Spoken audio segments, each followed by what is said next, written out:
tidur yang lama, dia bangun pagi. Nabi kata, barang siapa yang buat amalan ni dan ditutup dengan doa, doa dia paling makbul pada hari itu. Hadis Ubadah bin Samit, hadis sahih, hadis Bukhari, hadis 1125. Apa amalan dia? Pendek, ringkas, kita dah selalu baca tuan-tuan, tapi kena buat waktu dia.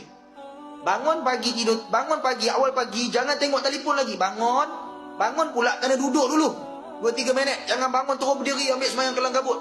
Tapi kalau subuh dah gajah, kena gerak jugalah. Tapi kalau bangun awal, kena relax dulu, bagi darah jalan lancar, tarik nafas, minum air. Jadi sebelum nak minum air, sebelum nak itu, sebelum tengok telefon, sebelum nak usik sana usik sini, sebelum nak kejut anak-anak, sebelum nak bergerak, buat benda ni dulu. Apa dia? Yang pertama tuan-tuan, baca la ilaha illallah wahdahu la syarikalah.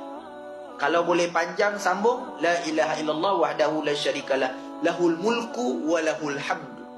Tu je pendek. Kemudian alhamdulillah, subhanallah, la ilaha illallah, wallahu akbar. Dan yang keenam, la haula wa la quwwata illa billah. Habis, tutup dengan doa. Allahumma gfir li zunubi. Baca apa-apa doa. Ya Allah, mudahkan urusanku, ya Allah. InsyaAllah. Nabi kata, siapa buat amalan ni tiap-tiap hari istiqamah, segala doa, segala hajat Tuhan akan segerakan. Dan itulah doa yang paling Allah Ta'ala nantikan pada hari itu, doa yang paling disukai, dan doa yang paling akan dimakbulkan pada hari itu.